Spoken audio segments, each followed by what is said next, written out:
Trump winning the election is not impossible. Anybody that says that is crazy. He can still win the Republican nomination, and he could still win the general. It's possible. So we would be in a very interesting scenario to where we could theoretically have a president like in jail or getting convicted of a crime federally while also being president, which presents a whole bunch of incredibly interesting questions about how our government works and what would happen. Why do you think like it's okay to like Trump? Why would he call him like fascist exactly? In my opinion, the biggest marker for a fascist is somebody that's willing to, like, there aren't very many people doing these stupid things, but conservatives pretend there are because so many people in the left are willing to defend it, and that's always the issue, I think. What's up with Trump, you know? I know that he was, the thing is about him having documents that he was not supposed to withheld since he was no longer like a president and stuff. And but are there like arguments that can help him out other than Hillary emails? On the federal charges, meaning the charges coming from our federal government, the government of the entire United States, Trump is absolutely fucked, and there is nothing that is getting out of that. The only question is, what is the sentencing going to look like? Unless the FBI or the DOJ is completely lying about all the evidence they have. So short of that, he's going to be buried on those charges, and no amount of Hillary's emails are going to help him on that. Well, I hope so, yeah. I just saw like the only arguments from people. I saw like a little bit of your conversation with people, and all the arguments were just, but what about Hillary? You know, nothing more than that. So it seems to me like nothing better than that have been produced to explain like this away, because it seems like people are just trying to play basically that like, oh well, there's a double standard essentially is what people are trying to say. Yeah, but that doesn't, even if there is a double standard, it doesn't really help Trump at all. So yeah, also not exactly comparable, but that's another like thing. Not even close to comparable. Yeah, but whatever. That's basically just, I wanted to know, maybe like some decent, I guess, argument to kind of help the guy out. But well, him, it's not like I'm sad about that, obviously. Sure. Although there is going to be a lot of interesting questions coming up, because Trump winning the election is not impossible. Anybody that says that is crazy. He can still win the Republican nomination, and he could still win the general. It's possible. So we would be in a very interesting scenario to where we could theoretically have a president like in jail or getting convicted of a crime federally while also being president, which presents a whole bunch of incredibly interesting questions about how our government works and what would happen and everything, right? Like the Department of Justice is, we have like different branches for our government, and the Department of Justice exists underneath the President of the United States. So people don't really know what would happen. Like, this doesn't really happen, so nobody really asks, right?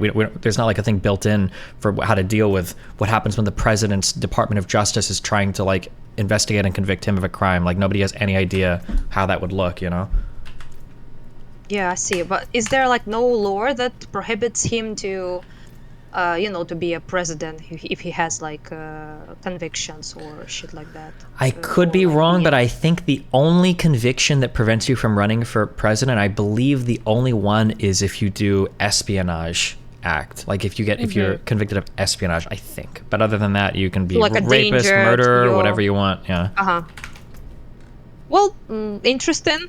But I might be like under wrong impression, but Trump fans, they just seem like straight up cultists. So maybe him being prosecuted is actually will motivate them to vote for him, because there will be like, oh, you see the establishment, they got him, so they'll be like even more motivated to so the Trump fans are all anti-establishment, really. So that means that any move by the establishment to attack him is always going to be seen as reinforcing the fact that he was right about everything. Proves they're like already existing like conspiracy shit.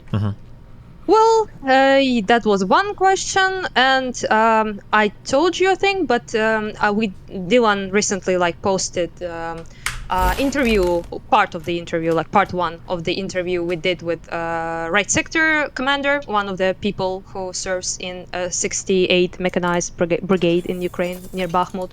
Okay. So it have been quite a spicy interview. maybe some people in your DGG guys watched it. I got like a lot of engagement on Twitter when I posted like about it and some explanation why we decided to do it.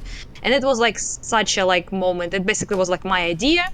I suggested it to Dylan, and I was like, "Do you want to do it?" And he was like a bit, like apprehensive about it because he was like I don't know, like those guys are like very controversial, to put it mildly, and also he might have been a bit uncomfortable, I guess, but then we decided to do it, but we have to like approach it responsibly, basically to highlight the fact that this is hardly represents the the average Ukrainian soldier or average Ukrainian opinion, to actually like be honest about the fact that those people are like about as far right as it usually gets. You rarely would you get more far right than right sector in Ukraine. So people talk about Azov because it's part of Russian propaganda, obviously, right? But there's like nowhere near Azov is anywhere near right sector, like, in regards of like ideologically driven. So yeah, it's the difficult part is people tend to have a really hard time accepting like anything negative about a particular thing. Like things tend to be all good or all bad. So when you're doing reporting, it's very difficult. Very black and white. Yeah, it's very difficult not to cover something in an honest way, because if you present any bad or anything that could be bad, then people are like, oh, well, look, see, it's all bad. So when it comes to covering like far right aspects of Ukraine, my guess is there's probably like some amount of like far right sentiment in Ukraine. There might even be some anti-Semitism in some Ukrainian military forces. It wouldn't surprise me. I mean, just because military people tend to lean more right than anything else. But the problem is that like if you report on that or if you cover that at all, then people, go straight to like, oh, well, look, they're all Nazis or it's all horrible. Zelensky's probably a Nazi. And then it gets very, very, very hard to have like I hate the word nuance, but it gets hard to have like a non-binary view of, all of Ukraine, basically.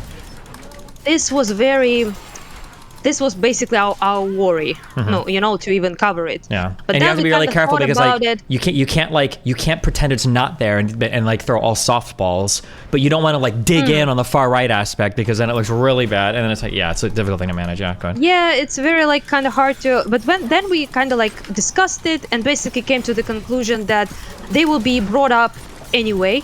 So this narrative like about like Ukrainian being Nazis, Nazi, whatever the fuck, Azov, like Bandera, that all that shit is brought up regardless. Like either we will talk about them or not, I will hear about it. If I live long enough, considering things, I will hear about when I'm fucking old. Sure. Like I will hear about Azov, right sector. So basically it's new Bandera, I call it, like the Bandera of the new age, basically at this point. So this is like part of the mythos, so to speak now. So there's like nothing you can do about it. But at the same time, rather than people just talk about them nonstop, we would probably be kind of interesting to see what they actually have to say, themselves. Because there's no content like that, as Dylan said, like in English whatsoever. So literally none. So that would be like, at least interesting in that regard. And also if we're honest about it and we just, show as it is, then maybe, people will make their own conclusions. And this was like kind of like our motto. So we arrived at the place. It's quite close to Russian, border where they were at the time. And we decided to, talk with the commander basically of that particular battalion. And I had like never met him before. So, he was and is by far like one of the most intimidating people I have ever met. Okay. Genuinely, yeah, because not just because like he's of anything like in particular like ideology-wise, he's just incredibly like, I don't even know how to even explain it. Like he's such a like strong like presence. Yeah, some people are very aggressive. Yeah, or not even aggressive, but just they carry a lot of like weight. They fill a room with their presence and everything. Yeah. Yes, not only that, you look at him and he killed a bunch of people. Okay. Yeah. You can kind of, it's not like, I'm not making like light of it. He's fighting in Bakhmut and mostly kills Wagner people. So good luck, my guy, Not a single battalion is anywhere near Wagner when it comes to actual brutality, like slaughter and actual fucking neo-Nazism, So I'm not bad about that, obviously, right? The defenders of my country and people who stand between me and that shit, I will do anything I can for them regardless, Sure. But it's just, he's like very Scary dude. Let's put it like that. So he comes to me and he like asks me, and also we came there like basically like a fucking gay duo, you know. So Okay. Dylan and like me, and I was like green hair, you know, Oh, rainbow yeah, tattoo, yeah. stomach exposed. Like I didn't was not like I don't know, like slutty dressed, but pretty like you know exposed and like funky pants and everything. And it's just and we're like literally the gay duo, like amongst very far right and quite you know heavily involved in the fighting people, which they treated us just fine. So I didn't feel like threatened or scared at any point. I was just the only thing I was afraid of is that he will get mad and didn't want to do the interview. Sure. So you know we'll cut it off basically. So I was like, he asked me like, so what do you like wanna talk about? And I was like, well, this and that. Dylan was like very adamant about asking them about LGBT, about things like that. And I was, you know, told him that Yaroslav is his name, and he was like, well, you know, like girly, we're not like exactly the best people to talk about this subject. And I was like, yeah, no, that's why we're here, you know. And he was like, okay, like, but how honest can I be? And I was like, well, we would prefer if you would be like 100% honest. And he was like, well, I'll give you 99, okay? Okay. And I was like, okay, that's good enough, you know? And so basically, I tried to explain to him like we are not going to, you know, turn it into some sort of like narrative, like, you know, look at them like it's your typical, you know, Ukrainian soldier. So we're not going to do it. And he himself said like we are like, you know, not typical people. We are like completely like very much like more radical and more like ideologically driven than most soldiers who are fighting like you know in the army. And I was like, yeah, no, that's you know why we're interested. So we ended up doing this like interview in like a there was no light in the area, no electricity, so we had like this you know flashlights like you know highlighting him like in a dramatic like movie. it's an ISIS interview or something. So basically we're like set up across him, and as we spoke he would get like progressively madder. Okay. Like more angry. So I started like, you know, like make jokes and try to lighten up the mood. Mostly he would get angry because how to explain it without triggering people? I guess I would just honest about it. It's just unfathomable to quite a lot of like Ukrainian soldiers and Ukrainian people in general. Like, why the fuck half of the interview is about LGBT? Sure, You know? yeah.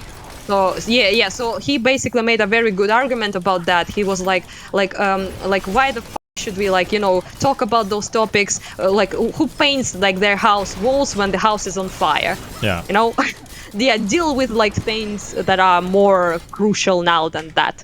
So there was like a lot of interesting things about that interview. I'd say he represented you know far right people pretty well. So what he said was pretty characteristic of most people who I know, like who are like him. Sure. So second part of the interview is the most interesting part because he talks about Wagner, talks about how they are composed, how they are created, and he talks about like Bakhmut and the Battle of Bakhmut and the strategies. It's much more interesting than you know LGBT stuff, to be quite honest. But he was like basically the interview ended up being received pretty well by most people. Most people were surprised that he was far less awful than they expected. Sure. Which is, I guess, is like a compliment. I don't know what they expected exactly, but this was, to me, like interesting experience, and to Dylan as well. And I think most people told that he's like a Midwestern, like conservative American, basically, like slightly racist grandpa, you know. Sure. In America, yeah, that's what people, you know, told me, like in comments and everywhere. Like he's like, you know, like basically like a Republican person, something like that. Many even made comments that far right people in the United States are way wackier than him. So this was not bad, I think. Also, by the way, just so people, you know, have a little laugh, I sent him the comments and I told him what people call him, like racist American grandpa, like Midwestern, you know, Republican. People say Republican with IQ, which was funny. He liked that one. But I also told him that some people call him like average MAGA supporter, like Make America Great Again, right? And he was like, not that, for fuck's sake. Yeah. So he basically objected to Trump, but not to the rest of it. Trump was objectionable. But his explanation was like, first of all, the guy is literally a scammer, oligarch. and second of all, he's like has a cult of personality, which is disgusting, and he doesn't support that. You know, yeah. Well, anyhow, it was pretty interesting, but most people were pretty okay with all of that and were interested and said that they don't support like his views, but they, you know, like it was interesting to hear. But there are of course leftists, you know. Yeah. Who came out of the woods, you know, with the general song and dance of accusing me of being a Nazi or a Nazi supporter, which is boring. Not gonna talk about that. Yeah. But I saw that on your Twitter feed. Yeah, but interestingly enough, like a lot of people brought up this platform and shit. Yeah, that's a big one that we talk about in the United States. Yeah. Yeah, and can you please like what on earth? Like first, I just don't understand. Like he's not a media person. He doesn't have any media platform. He's not a content creator. He's not a politician. He wore a mask. Like for fuck's sake, like who are we like? Platforming exactly. It's just like an interview, you know? So the way that it works is the far left people in the United States believe that if you don't have like basically you have to have a very hardline position when it comes to things like fascism, right? They define a lot of their political movement around their opposition to fascism. And if you're not like 100% ideologically opposed to it, then you are 100% ideologically aligned with it. So I don't know if you've heard them, I don't know if you've heard them say the thing that's like, if there's one Nazi at a table sitting with 11 people, there are 12 Nazis at a table or 13 Nazis at a table. That's retarded. Yeah. But the issue is that, so then the issue is that when it comes to like platforming, what a lot of left-leaning people will say is that like if you platform somebody with extremist views, then you're essentially letting that person spread those extremist views, and then you're essentially like creating more fascists. Essentially, is kind of like how people view it. Yeah. Well, first of all, nobody made an argument why he's a fascist. Well, fascist just means him. Fascist is like a colloquial. Nobody really knows what fascism is in the United States. Fascist is just like a colloquial term for like far right, kind of, or like anti-LGBT, or that's just kind of like what. Well, that's my actual next questions I would like to ask. But first of all, like nobody made like any points. They didn't even watch the video. I presume they're just like, oh, right sector, that's it, fascist. Why do you talking with this guy? But it's just first of all that, and second of all, like it's an interview. Like it's journalism, you know. Yeah, but they would say it doesn't matter. That's irrelevant. They would say that there are certain people that just should never be interviewed. But why? Like those views because are when you talk to those people, it spreads the world. views more. That is the extent of the argument. Yeah. But most of the world shares his opinions on gay people. Yeah, but it's just because they're all being platformed. Well, that's so weird. And this like LGBT thing, I basically like asked people. Well, basically, like, you know, like fascism, like authoritarianism, ultranationalism, I don't know, like characterized by like a dictatorial leader, autocracy, I don't know, like extreme militarism, like, I don't know, suppression of opposition, generally like forcible, you know, with like imprisonment and killing and stuff like that. What else? Like subordination of individual interests, right, to the like for the perceived good, you know, of the whatever, like of the country, of the nation, like those are like, you know, things that make fascism, not like yeah. And you know, he's nothing like that. He's very anti-authoritarian. He's very pro-democracy, pro-elections. That's very important to him. That's one of the most important things he says we need to protect from Russia in Ukraine, you know. And yeah, so it's just first of all that, and second of all, it's just I asked, like I was joking, I made jokes like, so what being anti-gay marriage like and feeling gays are yucky is like Nazis, like fascism. I was joking, and they were like, unironically, yes. Yeah, because they'll point to the fact that like Nazis like had LGBT people in concentration camps and say that like that's a big part of fascism. True, yeah. It's part of it, obviously, right? Like a disgust towards like any divergency from what is considered social norm. So this is a very big part of like, you know, fascist and Nazi shit, obviously, right? So yeah, and also like strict gender roles, adherence to traditionalism is very big part, but it's like not the biggest part. And also it's not like the only part. Just being homophobic doesn't make you a fascist. Like, what's Americans don't really have like Americans don't have good definitions of fascism, or arguably even leftism. I don't even know like how much the world even believes in like socialism anymore or whatever. Like for instance, like in the United States, we'll say that like a lot of Scandinavian countries are socialist, even though not really. But everybody kind of uses these definitions to just mean whatever, so it's hard to, yeah. But I mean, that's just how it works, right? Colloquial words change, evolve over time, and people just say whatever, yeah. And I asked that person, by the way, who was, by the way, they, them with like a furry picture, obviously, right? And they're communists. Yeah, but I asked them, like, what do you think, like, then, if anyone who's like mildly homophobic is a Nazi, then literally most people in the world are Nazis. Do you understand that?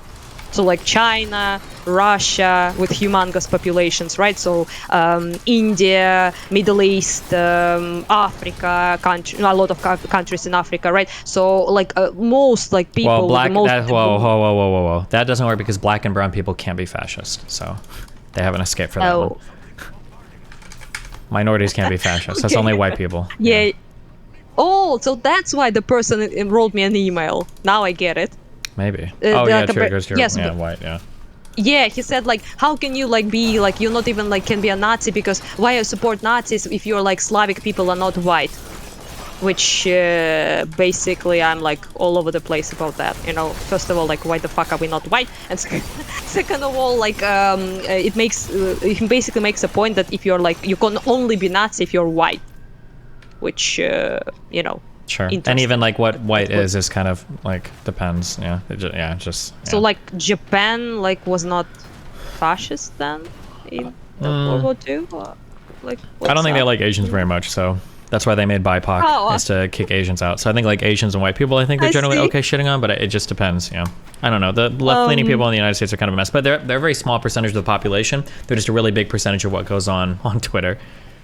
Yeah, but that's what I also wanted to ask you. Is it a representative, like average, like leftist, progressive person, not like internet people, but just average person? Do they think like just being homophobic is, fascist? No, that's like very online stuff, but they're very, very, very big online. Yeah, but like the average like Democrat in the United States is not going to be like a progressive. That's just very, very, very, very, very, very, very, very online. But they're very, very loud online. Don't get me like wrong. Obviously, I would prefer like us to be more like the West when it comes to LGBT, obviously, right? So yeah, but it's just that how to say it, for fuck's sake, like even in Eastern Europe, it's like pretty common, you know. So most people like will not go to like religious arguments, so like calling them like sinners or like saying they were like bring like hell or shit like that, and most people don't care here. Because of the atheism and less religious and shit like that. But they will be like just disgust, Sure. Yeah, which is not exactly like nicer or better, and it is getting way better, and it has been in recent years, which I'm super hyped about. But it's just like I was like very concerned. Yeah. Let's put it like that. Also, in my humble opinion, them not even allowing that person like Yaroslav to speak. He was not like screeching like Jews and shit like that. He was pretty reasonable overall. So just not allowing him even to speak, even to have a voice. Just suppress. We want them to be silent or dead. Is basically what they said. Yeah, like basically, legit yeah. That. Yeah. I mean, that's how it goes. People get mad at me for even talking to far right people, so that's pretty normal, yeah. Yeah, and I was like, dude, that's like closer to fascism than Yaroslav can fucking dream of, Well, the real issue with things like fascism is that like there's like nobody likes fascism because of the word, but there's probably a lot of aspects of fascism that people would like if you present those aspects just on their own. Yeah, like there are some aspects for sure. There are some aspects of far left like thought that would like fit very, very, very well like in a fascist regime, like the ability to like control people like absent of political systems. Yeah, that's why we call them fascists. Sure, yeah. But then also like in the United, but the problem with that in the United States is that like we complain about progressives a lot because they're who are like very big online, but like the Republican Party, the majority of them that follow Trump at least would probably be completely okay with most of like the United States being like a fascist system. And that's real life. That's not just Twitter. Those are the people that actually go out and vote. So that's why it's so much more difficult dealing with the Republican Party here in the United States. Because all of the people that like wear MAGA hats that follow Trump are essentially fascists. They just don't know what it means. I heard you say it, but I'm like kind of debate time. Let's put it like that. So, do you think like that's funny to say, but whatever. Do you think like why do you think like it's okay to like Trump? Why would he call him like fascist exactly? In my opinion, the biggest marker for a fascist is somebody that's willing to disregard rule of law to further their own power. And Trump was huge on undermining democratic norms and rule of law to further his own power. He wasn't technically a fascist because he couldn't be, because the United States system stopped him, but he tried at every single attempt to be a fascist. So for instance, like he told, after we did in the United States, we all kind of vote on who the president should be. Our parliament doesn't do it, our people do it, which is kind of weird, but in the United States, but after all of our people voted and the states were like ready to say like this is who we voted on, like Donald Trump he called like one state saying like, hey, I need you guys to find more votes because the outcome is not acceptable. And then he told his vice president, the guy beneath him, he was like, listen, I need you to tell all the states that like their votes don't count and I need you to just make me president again. Like those types of breaking of norms, that is hardcore fascist behavior. Like I don't care what that's fascist behavior. In my opinion, undermining, and this is where there's a little bit of crossover with like commies and socialists, undermining liberal values to me can be fairly fascist. So for instance, I think freedom of speech in the United States is a really big deal. Trump doesn't like it that much. When you start uttering phrases, which he said verbatim, the media is the enemy of the people, those are very fascist statements. I would say that's true. Essentially, so I think like the two big words for fascist that I usually see are authoritarian ultranationalism. I think that if Trump wanted to be an authoritarian, I think he absolutely would be. He wanted to be single person rule of law. He wanted to do everything as the president. He didn't. He didn't like Congress. He had no regard for norms or process. And ultranationalist, everything. I mean, make America great again. It was all about the country, America. Yeah. Now that I think about it, it's literally the phrase that was used, like for example, make Britain great again by the fascist parties in Britain. Makes sense. But I think I'm quite comfortable with calling him like wannabe fascist, basically. So he would kind of. I wish we could get away from the words because the words are so morally loaded. Because I think that if you just wouldn't call it fascist, I think most Republicans would be more honest about what they believe. Jesus. There's also like this. Can you like tell me if like I'm right about that? I think like there's like he isn't like exactly like traditionalist Trump, I wouldn't say. Well, it's hard. There's like he's not really, but like he duped everybody somehow into thinking he was. But that's like a weird because like he talked about like because he's like. He like held up like the gay pride flag, but then he also tried to like kick trans people out of the military.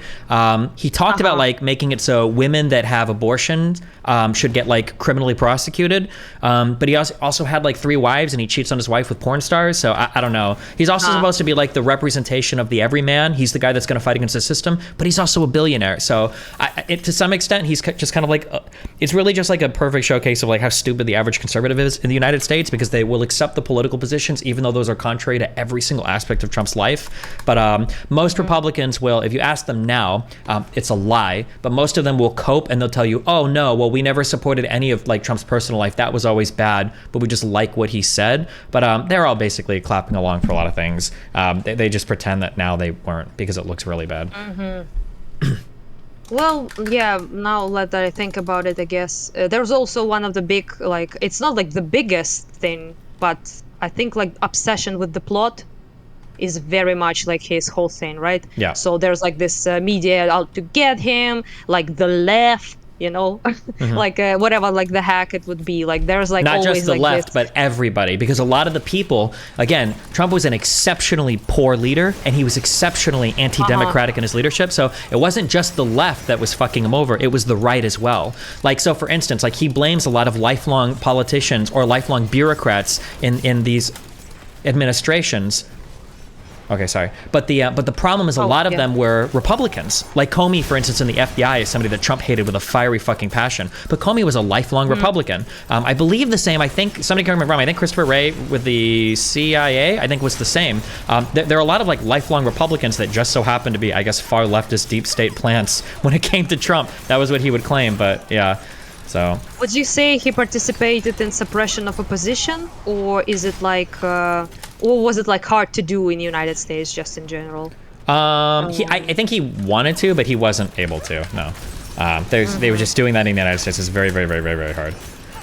But there is this, like, I think I saw, like, several times, like, this, again, like, quite big part of, like, fascism is disagreement is treason, basically.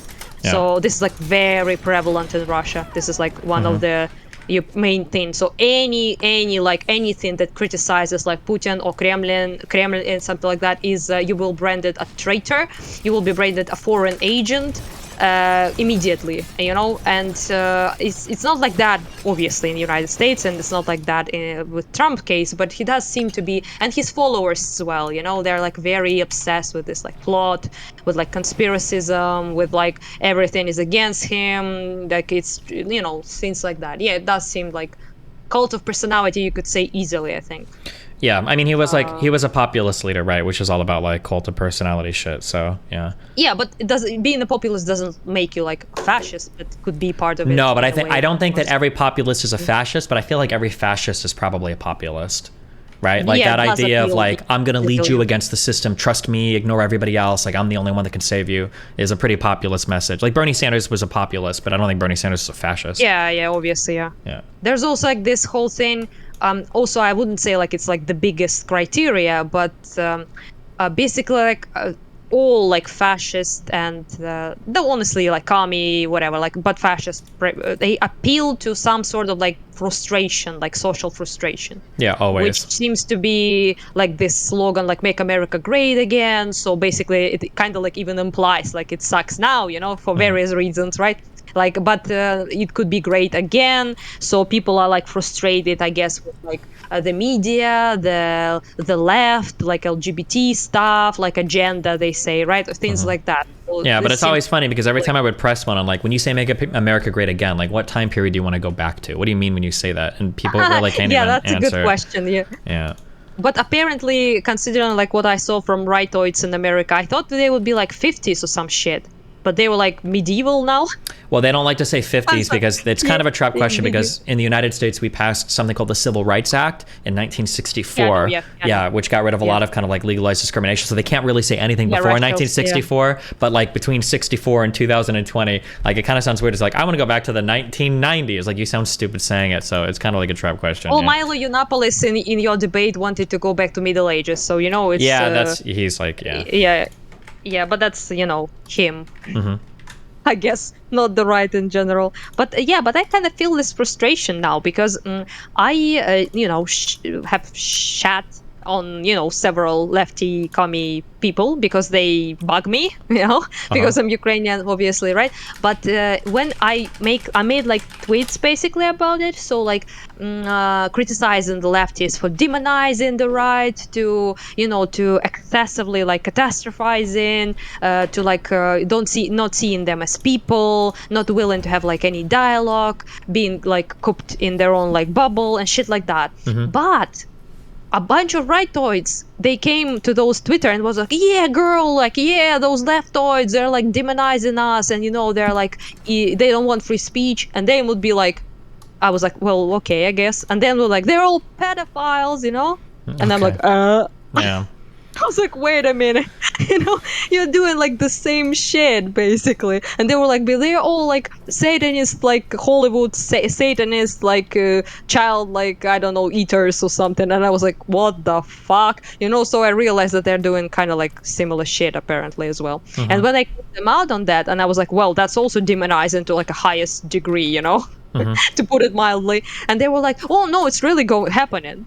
And I was like, well, the leftists are thinking you're really fascist, They also think it's really happening. So it's not like... and basically that person sent me a video of I don't know, like LGBT person, like in short shorts, twerking in front of like a little child and like crawling towards them. And I was like, yeah, that's weird, Like I can denounce that without denouncing LGBT as a whole, obviously, right? Well, maybe, yeah. We have a hard time denouncing that in the United States. That's a whole other thing. There's a discourse that we do every year called quote unquote kink at Pride, and there's an argument every year over whether or not there should be like kinky like sex things going on at Pride parades, and that's like every single year. That's a whole shit show of stupid shit that plagues us every year. Yeah, most of the issues in the United States, the reason why conservatives get so unhinged isn't because our left is so huge and so crazy. It's because so many people are willing to defend very niche acts. That's the issue. Like, there aren't very many people doing these stupid things, but conservatives pretend there are because so many people on the left are willing to defend it, and that's always the issue, I think. It's frustrating. Yeah, it's just so weird. Like, he basically showed me this, which I denounced like immediately. It's fucking weird and disgusting, should not be done. But then he showed me like, I don't know, like a video of unicorns dancing with rainbows in the school, and that's somehow comparable to the sexual dancing in front of children. Okay. And yeah, so it's weird, you know, like right people also like are weird, I guess, because they're just like, it's not the same, like what's harm there, and yeah, it's very like weird. But I didn't know like that the left is you know, people were so unwilling to call out this like weird sexual shit. Yeah, because of the unwillingness to do it. That's why there's, in my opinion, I think that's why there's so much discourse about it. Because like you never like catch me on those arguments. Because like if somebody says, well, what about this? I'll just like, yeah, that's creepy and weird, and then they can't really say anything. It's like, okay, and then you move on from it. But when people on the left are like willing to throw up like everything in their ideology to defend a particular thing that's probably weird, then everybody gets kind of weird about it, and then you end up in a stupid world where we're all defending dumb shit. But don't you just like play up all those old and tired arguments about gay people being like pedos and grooming children and yeah, I mean, it's dumb, but I mean, what are you going to do? I mean, like, you can if people want to argue over like grooming and shit, then we can start fighting over data. But the problem is like, even the word grooming, nobody knows what it means anymore, right? Grooming just means talking to a kid and telling them something that the parents don't want them to know about. That's like what people consider grooming. So like, yeah. Oh, that's what he said. That right person. He basically showed me like this very sexual weird shit, which is, you know, weird, and I think it's weird, but awful. But then he showed me like basically just, you know, having a rainbow and a unicorn in the school is grooming children into being gay, and you're like, nah, you know, it's not the same. Even like in the slightest, what's the grooming process? And he was like, you can't talk about like LGBT with children without mentioning like sex, and I like, yes, you can, like easily, you know, like basically I told like those like stories people read to children about like prince and a princess like falling in love. You can do the same shit without like sex with like prince and a prince. I don't know, you know what I mean, right? You can easily do it without you know, we have been to telling children stories about love and, you know, relationships without sexual aspect for centuries. It's not that hard. Even somebody in YouTube chat, I'm sorry, somebody in YouTube chat just said this: teaching kids how to use butt plugs as grooming. It's not. It might be creepy and it might be weird and it might be wrong, but that's not grooming. Again, like grooming has just turned into like anytime you show a kid something I don't like, it's grooming. That's not grooming at all. But you know, well, I wouldn't do it probably. No, yeah, it's bad, but it's not teach grooming, children right? how to use butt. No, yeah, not grooming. Yeah, obviously, yeah. Well, so they bring up arguments like that, and they will like show you like couple videos of like gay people doing weird shit, and it's like all gay people. But at the same time, if like the leftists are not willing to denounce it, then it makes for a good ammunition for right people to use, which is not good. Yeah, basically, yeah. Well, that's about it, I think.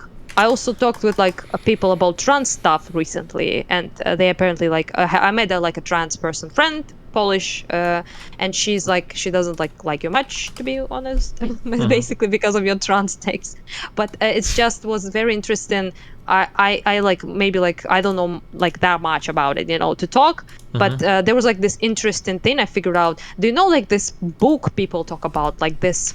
What the fuck is it called? It's like irreversible damage, like some like aggressive like name, like I don't know, like trans craze. Yeah, there's like this. What the fuck is this author? I forgot. Let me check it out.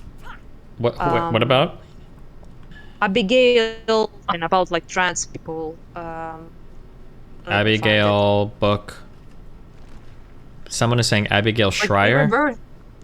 Oh yeah, that. So basically, like it's called like it's a very aggressive like thing, irreversible damage or something like that. Okay, yeah, I don't know. I haven't read it, so I'm not sure. Yeah, it's like irreversible damage, like the trans craze, like seducing our daughters, some shit like that. So it's very like turfy, I guess you could say, book, Yeah, I guess, obviously. yeah. I haven't read it, so I don't know anything about it. Yeah, I haven't read it, so I like don't know what's inside, obviously, and I honestly don't plan to, like, don't have time for that shit, to be honest. But it's just I understand like people like that, being like people, trans people are not happy with this type of stuff, obviously. But also, like, I heard this argument you made, which people find, which she, I guess, also made, this author, despite the book being like aggressively transphobic, I guess you could say. But she made this argument: it is social contagion. Social contagion, yeah. I mean, the idea of social contagion is probably somewhat true.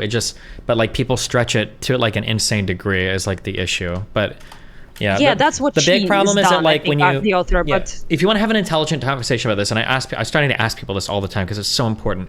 The problem with a lot of these conversation topics is people use a word like a lot, or many, or so much, but they don't quantify it, and that's really, really important. So like social contagion, if somebody says like social contagion affects a lot of kids, what do you mean when you say a lot? So like, a question I would say is, how many people do you think are like getting drug therapy because they're trans because of social contagion? My guess for that is like probably less than 5%, if that, right? Now, if you were to say like, how many people have socially contagion themselves into being like non-binary with neo-pronouns? Probably a lot more, probably like 70%. But those people aren't usually getting like drug therapy, right? So just like asking people to like quantify what they're saying, and not letting people get away with like, oh yeah, a lot of people are experiencing this. What do you mean by a lot? Is a really important thing to keep the conversation like on the rails, I think. Yeah. It just seems to me like why I brought this book up is just like this book is like an example of catastrophizing, obviously, but at the same time, like right conservatives seem to like scream about like every kid is like trans, in the bushes at this point here.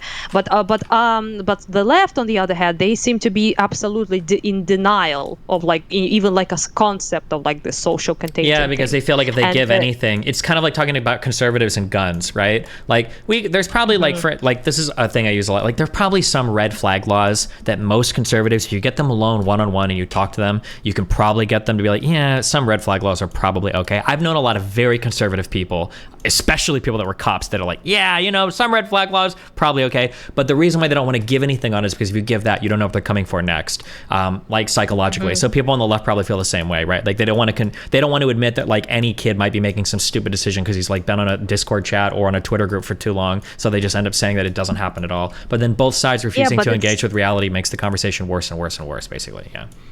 Yeah, it seems to be like that. I'm like, obviously, like I understand some of the feelings like from trans community, obviously, because many of those arguments are similar that has been used against gay people, right? So it's like, it's like a disease, if you see like a trans person, you will become trans and shit like that. I understand like why they're, but at the same time, this is like a very provocative question. I'm sorry. I know you have like problems with like trans people, but do you really think like it's impossible for like a young girl to be convinced that she's like trans? Is it like really? Is it like no? really I think if I had to guess, when it comes to things, even like your sexual orientation, my guess is to some extent there's going to be some environmental factors that play into this. Almost certainly, right? I doubt that you're born gay or both, born straight or born trans. These are probably things that are influencing you like through your development. Now, my guess is going to be the way that you're influenced is a lot more subtle than people think. So, for instance, it's not like if you have a gay dad, you're going to turn gay, but it's probably more like a subtle confluence of different factors that influence you as you grow up, and then depending on the genes you have might push you in a certain direction versus not. That'd be my guess. It's not gonna be like my kid played with a Barbie doll once and I turned gay. So yeah, I'm sure there are some social factors that can push people in certain directions, but like even if that's true, it doesn't change like the end result. So for instance, let's say that it was the case that there was like a TV show that turned kids gay. That doesn't mean that like, well, now you're an adult and you're gay, that should be like illegal, right? Like there are still gay people, there are certain, in that sense it doesn't change much to me, like there are a ton of environmental factors that influence people having type 2 diabetes, especially related to diet, but we don't withhold insulin from them because they made poor eating choices, right? So Yeah, it's just that that's a bit maybe like I will appeal basically to like my personal experience in that regard.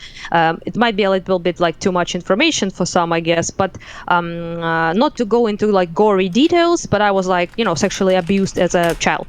So because of that, when I was growing up, I was very not disgusted, I guess is the strong word, but I was very stressed about like looking like a more like a woman, as like growing up, because it attracted attention of men, on the streets and stuff like that, and it like attracted attention that I was like not comfortable with, and I felt like very, I don't know, like grossed out, I guess you could say, by like, feminine, what appears to be like feminine traits, right? Yeah. And I think it has to do with like sexual abuse shit, but I fine now completely, I like being a woman and stuff. But at the time it was like a problem for me.